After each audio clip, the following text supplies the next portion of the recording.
Batman, cette icône du comics qui va fêter ses 80 ans en 2019, le héros de Bob Kane et Bill Finger, on en parle à nouveau avec cette fois François Hercouet qui est directeur éditorial d'Urban Comics. Bonjour. Bonjour. J'avais cherché à faire cette interview avec vous puisque après avoir rejoint Frédéric Henry et parlé de Batman le jeu, donc cette campagne qui est proposée de février à mars, j'avais envie de voir la partie comics puisqu'avant tout Batman est un personnage de comics et la maison d'édition qui s'occupe de diffuser les BD de Batman, c'est Urban Comics. J'aimerais que vous nous parliez un peu d'Urban Comics parce que c'est pas que d'ici en fait cette maison d'édition. Non, sinon on s'appellerait DC Comics France et c'est pas du tout le cas. Non, en fait, Urban Comics a été créé à l'été 2011, donc c'était à l'initiative du groupe Média Participation qui réunit Dargaud, Dupuis, Le Lombard, Kana pour le manga. Et en fait, avec je pense le développement qui était encore un petit peu souterrain du comics, le groupe Dargaud, pour faire simple, a choisi en fait et a souhaité en fait développer son propre éditeur comics et tout ça concordait avec la volonté de DC qui était jusqu'ici publié depuis plusieurs années par Panini qui publie également Marvel. Eh bien ils ont décidé de retirer la licence à Panini pour la confier à un autre éditeur et cet autre éditeur donc ça a été le groupe Dargaud et qui voilà pour l'occasion pour abriter et puis pour développer un petit peu cette branche comics a créé Urban Comics et c'est à ce moment-là que l'équipe d'Urban s'est constituée. Alors on peut parler de Vertigo, vous avez aussi une sous-catégorie Indies ça regroupe que du comics ou ça regroupe de la BD en général? Alors en fait on garde quand même cette identité comics, à savoir de la bande dessinée on va dire créée par des auteurs anglo-saxons. Donc on peut parler, enfin la diversité s'étend à l'Australie, à l'Angleterre, aux États-Unis forcément. Donc on garde quand même cette culture anglo-saxonne, mais notre travail en tant qu'éditeur français, c'est de vraiment de montrer la diversité du comics. Enfin, je dis du comics, c'est pas forcément très correct grammaticalement ou syntaxiquement, pardon, mais c'est pour appuyer encore plus la dimension plurielle en fait de ce terme. Alors historiquement, on connaît énormément le super-héros qui a été un peu le porte-étendard de cette culture comics parce qu'il a été le premier historiquement et on va dire de manière populaire, ça a été l'un des genres les plus populaires notamment pendant la Seconde Guerre mondiale mais aussi après. Donc ça a été en gros l'un des genres les plus visibles et l'esprit faisant des raccourcis ou le cerveau étant un petit peu paresseux, on fait un raccourci un peu trop rapide en associant systématiquement comics à super-héros, alors que le super-héros n'est jamais qu'un genre parmi d'autres, puisque le comics est aussi riche que le franco-belge, que le manga. Il y a de la SF, il y a de l'horreur, il y a des drames intimistes, il y a du shonen punk. Enfin, il y a vraiment une multitude de genres qu'on a à cœur de faire découvrir. Donc forcément, on va dire que la partie la plus visible de notre activité, c'est tout ce catalogue DC Comics avec Batman, Superman, Wonder Woman, Flash, tous ces personnages qui vont maintenant sur leurs 70-80 ans pour certains. Et puis on a avec Vertigo un catalogue qu'on dit plus mature, plus adulte, qui va développer d'autres thématiques. Ça va être là pour le coup de la fantasy, ça va être de la science-fiction, ça va être de la fiction politique, des récits qui sont contrairement à leurs collègues super-héroïques, sont souvent pris en charge par un couple d'auteurs qui va rester sur toute la série.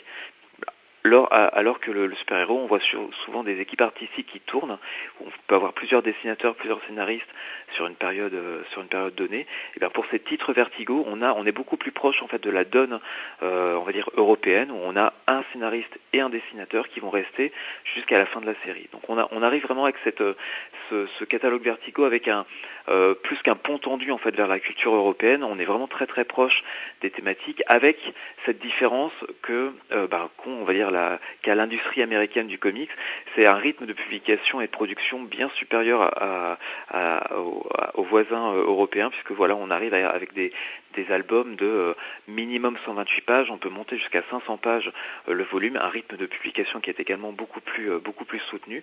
Donc voilà, ce catalogue un petit peu de Vertigo pourrait être apparenté à, si on fait un raccourci, à de la série télé. Voilà, on a vraiment pour le coup, autant la BD franco-belge est un long métrage, autant le comics peut être plus vu comme une série télé avec un fort taux une forte fréquence de publication.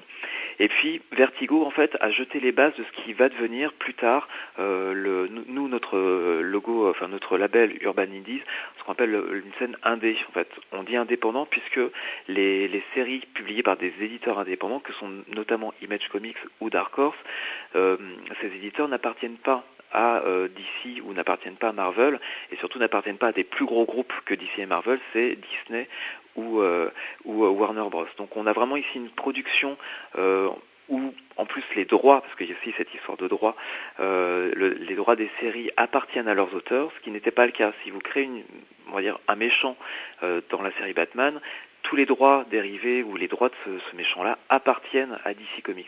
Quand vous créez une série chez Image Comics, tous les droits vous appartiennent à vous, et donc si vous faites un dessin animé, des paires de chaussettes ou un film, tous les droits vous reviennent. Donc on a vraiment, nous, à cœur de développer toute cette culture, la culture autour des licences très connues que sont Batman et compagnie, et également toute cette licence plutôt non pas cette licence, mais ce travail de création d'auteurs avec notamment le catalogue Vertigo et le catalogue Urban Indies. Ça permet de retrouver quand même des noms qui sont ancrés dans l'imaginaire. The Witcher, par exemple, qui est un livre qu'on retrouve chez Brajlon, qui a été également un jeu vidéo, se retrouve en BD chez Urban. Voilà, c'est aussi, nous, on a à cœur de toucher le plus grand public possible avec nos albums, et du coup on s'adapte aussi au goût et des générations de lecteurs.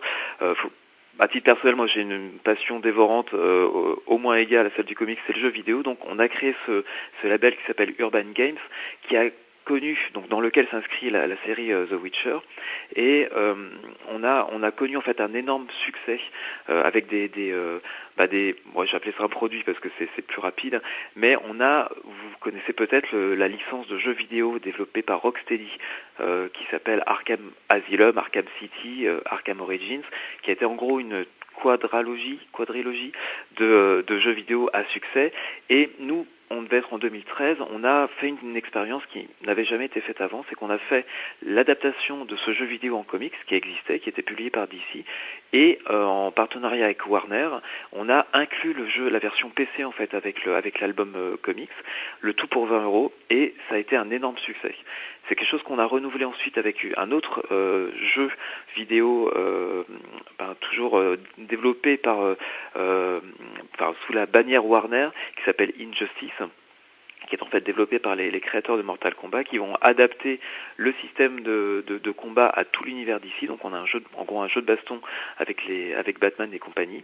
Et il y a également, du coup, c'est un univers alternatif où Superman est devenu un despote sanguinaire, et Batman organise de son côté la résistance. Bref, c'est un espèce d'univers dystopique, et qui a engendré son propre comics. Et donc du coup on a publié le comics, le premier tome de cette série, avec pareil le jeu vidéo PC, le tout à 20 €. Ça a donné un élan formidable à cette série, et depuis la série Injustice en comics est notre 4e meilleure vente. Donc on est à plus de 150 000 exemplaires vendus de la série. Donc il y a un vrai, quand l'adaptation en comics d'un jeu vidéo n'est pas un plus produit, quand il y a une vraie valeur ajoutée, quand il y a un vrai respect de l'univers du jeu vidéo, on se rend compte qu'il y a il y a un ADN commun en fait entre les joueurs de jeux vidéo et les lecteurs de comics. Ce sont des personnes qui sont capables et je suis très bien placé pour le savoir, qui sont capables de passer 300 heures, c'est ce que j'ai passé sur The Witcher, à se passionner pour un univers. Les lecteurs de comics ont vraiment également cette capacité à se passionner pour un univers ou pour un personnage. Et quand on a vraiment pour le coup des adaptations qui respectent toute cette passion déversée dans un univers, et en tout cas, on arrive à un succès d'édition. C'est ce qu'on souhaite à The Witcher. On a lancé en fait l'album la série en novembre dernier à l'occasion de la Paris Games Week. On avait Paris Games Week, qui est le 3e ou 4e plus grand salon dédié aux jeux vidéo.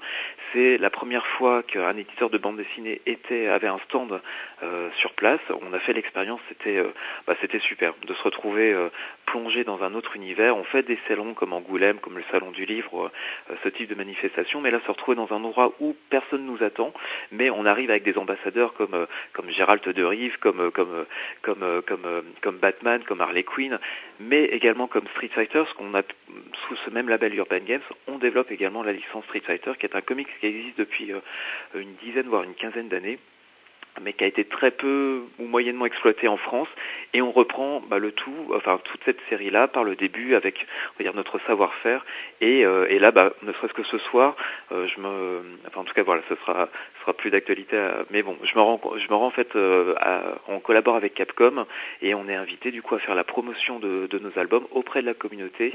Là, il y aura du coup ce qu'on appelle un ciné-session, qui est dans un cinéma à la Villette, où le cinéma est privatisé, et on a du coup un championnat de jeux vidéo, et puis des démonstrations, des nouvelles versions de Street Fighter, et on y sera également pour en faire la promotion. Donc on essaye vraiment à chaque fois, là je vous parle seulement d'Urban Games, mais on a également Urban Graphics pour les romans graphiques, on a Urban Kids pour les enfants, on a également Urban Books pour tout ce qui est beaux livres, pour développer toute la culture au-delà des pages du comics. On va avoir des œuvres thématiques, des monographies sur Jack Kirby, sur le comic strips, sur John Buscema. Vraiment, on essaie d'élargir au maximum la culture de nos lecteurs. Et là, du coup, on peut parler de culture de l'imaginaire dans sa globalité, et même de cross-média, parce que tout se rencontre. Un univers de jeux vidéo peut très bien rencontrer un univers de jeux de plateau, de jeux de société, mais aussi de la littérature et de la bande dessinée. Oui, tout à fait, oui. On est vraiment plus sur des... Alors là, si on parle de Batman en particulier, c'est qu'on est avec un personnage qui, même au-delà du personnage, qui est devenu carrément une icône, au même titre que Superman ou Wonder Woman, sont des personnages dont les codes sont tellement intégrés d'une manière plus ou moins consciente même pas par les lecteurs, en fait, par le grand public, puisqu'on compte plus le nombre de personnes qui portent un t-shirt Superman sans forcément avoir lu, en fait, une seule page de comics de Superman, mais voilà, ce sont des personnages qui, au bout, depuis 50 ans, depuis leur apparition, ont su, en fait, inspirer des valeurs, ont su incarner, en fait, des valeurs qui parlent à tous, qui sont quasiment devenus universels, et voilà, l'un des personnages les plus protéiformes, celui dont l'essence ne se déforme jamais, quel que soit le contexte dans lequel il est adapté, c'est Batman, parce que ses codes sont tellement intégrés que vous pouvez faire des menus Happy Meal, des jeux vidéo, des films, des dessins animés, enfin tout est adaptable, en tout cas le personnage est tellement puissant au niveau évocateur qu'il s'adapte très très bien à tous les supports. Alors pour évoquer Batman, justement, je regardais un peu ce qui se faisait chez la concurrence, chez Marvel. On connaît tous Iron Man, on connaît tous Wolverine, mais on a l'impression que... Je connais pas Wolverine. Ah, pardon. Mais on s'aperçoit que chez Marvel, il y a beaucoup de personnages, mais il n'y a pas un seul personnage qui peut avoir cette identité forte que peuvent avoir Superman ou Batman, parce que c'est dans l'univers d'ici, il y a quand même, on va dire, deux super-héros qui sont emblématiques et que tout le monde connaît, et même quand on parle avec des non-initiés, pour eux, c'est le même univers. Marvel et DC, c'est le même univers, alors qu'il faut leur préciser que c'est pas pareil. Mais chez DC, Batman a vraiment cette force de frappe que aucun personnage chez Marvel a, même si il y en a quand même, ils ont quand même de beaux personnages. Hein. Oui, bien sûr. Après, je pense que il faut peut-être se rappeler les contextes de création de chacun de ces personnages, puisque on va dire que Superman étant le premier, celui vraiment qui a le personnage de Jerry Siegel et Joe Shuster qui a donné naissance au genre, Batman est le second, c'est que derrière, et le deuxième, c'est qu'il arrive un an après la création de Superman comme un contrepoint en fait à ce personnage qui vole, qui a des super pouvoirs, qui est également un orphelin, mais qui vient d'une planète lointaine, qui n'a de cesse que de se faire adopter par les terriens, qui est tout ce qui peut y avoir de positif dans la culture humaine Superman se charge se donne pour devoir de l'incarner, et contrairement à cela, on a du coup Batman qui se développe vraiment en négatif par rapport à ce personnage, qui n'agit que la nuit, qui est vêtu non pas de couleur primaire mais de couleur sombre, qui est également orphelin, mais plutôt que d'accepter tout le monde d'emblée, lui il va douter de tout, et de tous. C'est un misanthrope en puissance. Je pense que c'est aussi l'une des raisons pour lesquelles on l'aime beaucoup, c'est que dans le contexte actuel, on a besoin de ce genre de personnage qui se fait justice soi-même pour rétablir en tout cas sa justice personnelle. Donc on arrive avec ces deux personnages, on a vraiment deux pendants, chacun œuvre pour le même but, à savoir du coup la suppression de la criminalité ou même la suppression du mal à un autre niveau, mais n'emploie pas du tout les mêmes moyens, et ils n'agissent pas non plus au même niveau. C'est que Superman peut agir à un niveau cosmique, il peut aller mettre une claque à Darkseid, qui est en gros l'équivalent de Thanos, mais pour l'univers d'ici. Darkseid qui a donné le modèle de Thanos chez Marvel, créé par Jack Kirby, je le rappelle. Et puis là où Batman va à sa mesure plus être au niveau de l'humain. Il va d'abord s'occuper de Gotham City, pas de la planète entière, donc ce n'est jamais qu'un humain sans super pouvoir. C'est le parangon de l'espèce humaine, à savoir il est très très riche, il est très très intelligent, et physiquement il est au summum, mais avec aussi cette capacité très humaine, je pense, à pouvoir douter ou à mettre tout en doute. On arrive du coup avec un personnage avec des moyens radicalement différents.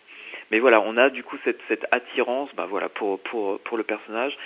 Là, en tout cas pour tous ces personnages de DC, on arrive avec un espèce de panthéon moderne, des valeurs qui sont incarnées à travers des personnages qui aussi leur donnent peut-être cette dimension un peu monolithique. Et peut-être, on le voit avec des fortunes plus ou moins diverses dans leurs adaptations au cinéma, c'est que quand ces concepts sont pas forcément très bien compris, eh bien ça donne des choses plus ou moins réussies ou fidèles au cinéma, alors que les personnages de Marvel qui ont été créés une décennie plus tard, voire 15-20 ans plus tard pour les plus célèbres, vont se développer eux en contrepoint par rapport à toute la culture de DC, qui sont des personnages qui donc incarnent des valeurs à la manière d'un panthéon moderne.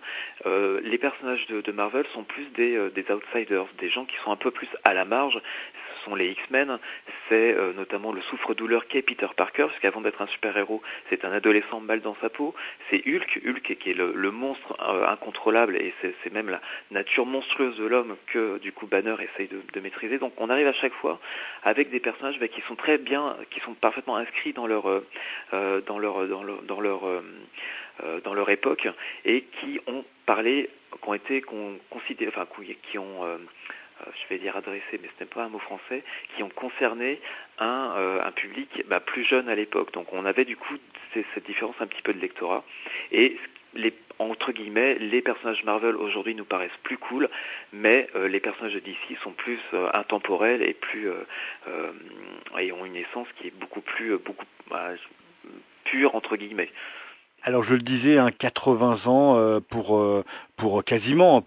Batman qui est né en 1939. De nombreux scénaristes, de nombreux dessinateurs, on peut pas tous les citer, se sont relayés autour de ce personnage. Vous la proposez la traduction en français. Comment travaille Urban Comics pour choisir les œuvres? Est-ce que vous proposez tout ce qui est fait autour de Batman, vous le traduisez automatiquement en français, ou est-ce qu'il y a un travail de sélection des œuvres qui vous plaisent le plus et qui peuvent être peut-être plus attrayants pour le public français? Oui, il y a forcément un travail quand on est devant ce Golgoth que représente du coup la production de Image pendant 80 ans, c'est des millions de pages.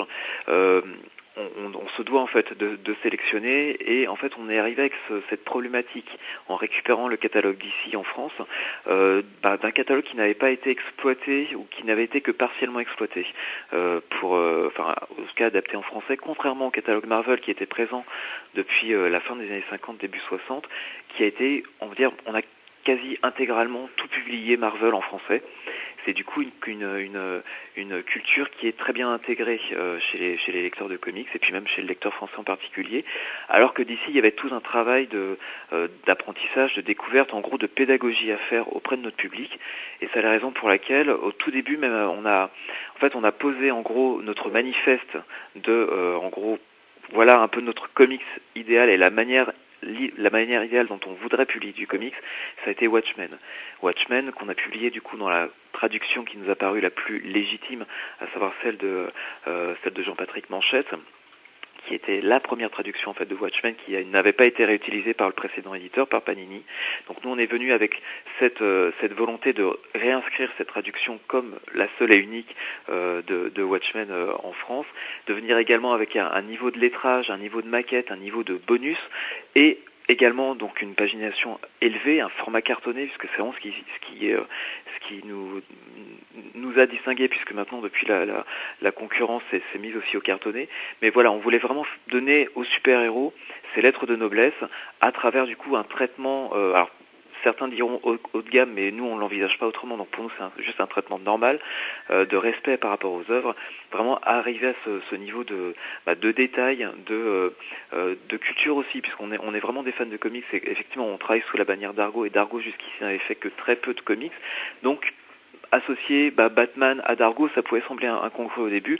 Moi-même, j'étais pas vendu à l'idée quand j'ai appris que DC potentiellement pouvait atterrir chez Dargo. C'était quelque chose d'assez exotique pour le moins.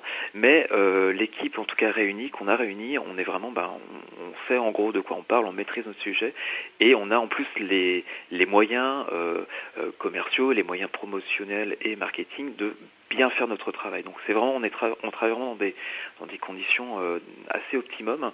Et tout ça nous a permis de prendre, pas forcément notre temps, mais en tout cas de structurer un petit peu l'offre de ces 70 ans à l'époque de production d'ici, avec des collections thématiques, mais également des collections chronologiques. Puisqu'on est, si vous connaissez un petit peu le comics, vous savez peut-être qu'il s'est adapté au fur et à mesure, qu'il y a eu plusieurs âges, il y a eu un âge d'or, un âge d'argent, un âge de bronze et un âge moderne. Donc pour nous déjà faire, on voulait pas forcément refaire des collections âge d'or, âge de bronze et compagnie. On a essayé de synthétiser un petit peu plus, parce que le comics ayant cette longévité, c'est quelque chose qui peut faire peur. C'est-à-dire qu'en fait, dire que le comics c'est facile, c'est un mensonge. Le comics c'est pas facile, mais comme tout en fait. Donc il faut juste donner au lecteur les bonnes portes d'entrée, les bonnes clés. C'est la raison pour laquelle dans nos albums on met des timelines, on met des chronologies, en disant voilà ce que vous êtes en train de lire a été écrit à telle date.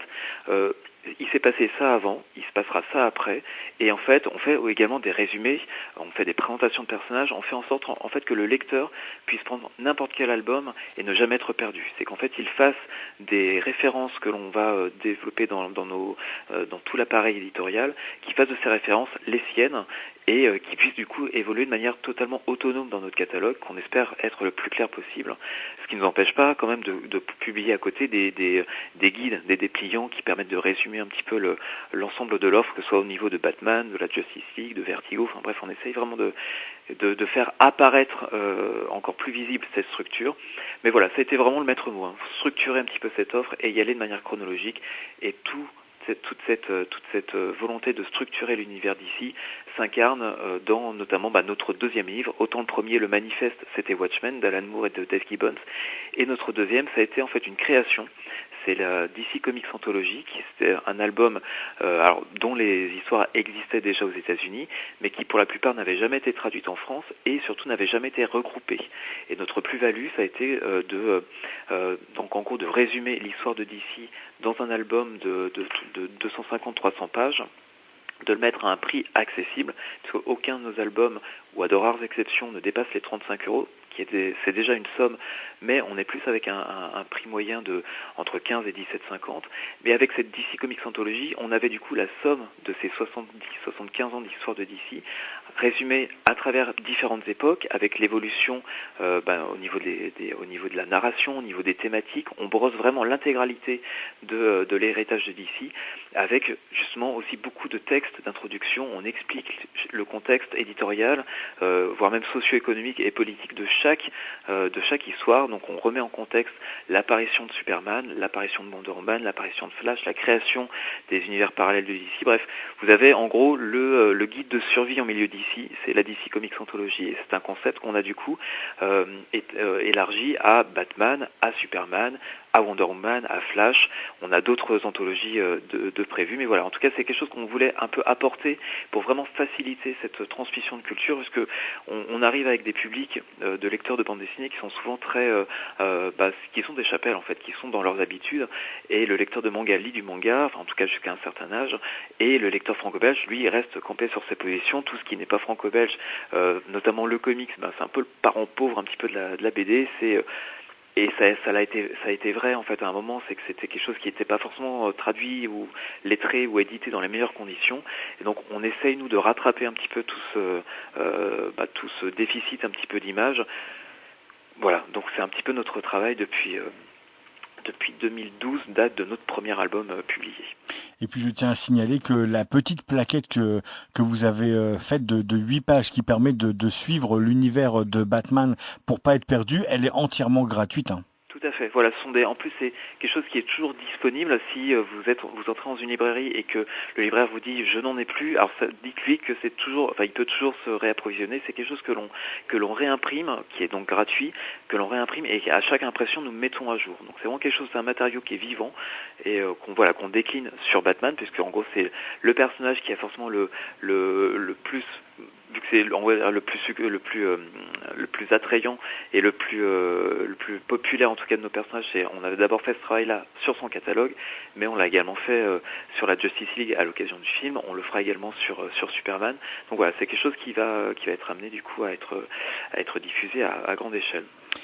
On va maintenant essayer de savoir quel est votre côté de joueur, puisque voilà le jeu Batman qui a été créé par Frédéric Henry est lié à ce personnage. Quand Frédéric Henry dit qu'avec Monolith il aimerait faire de Batman ce que Urban fait aux comics, j'imagine que ça vous flatte. Ah bah c'est un énorme compliment. C'est vrai que quand j'ai vu du coup quand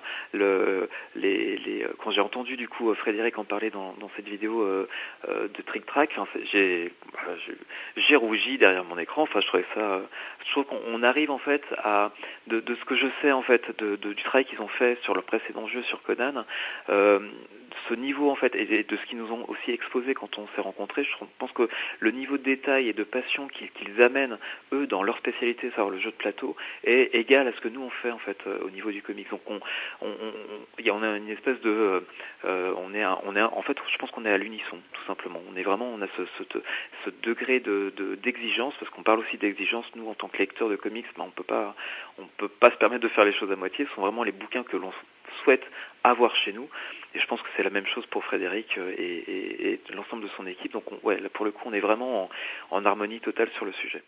Du coup, on pourra peut-être parler d'un jour de partenariat. Ça existe vous nous avez parlé entre le jeu vidéo et la bande dessinée. Pourquoi pas la bande dessinée et le jeu de société ? C'est quelque chose que j'appelle de tous mes voeux. Enfin, je connais un tout petit peu le détail du coup des projets de Monolith sur leur jeu Batman.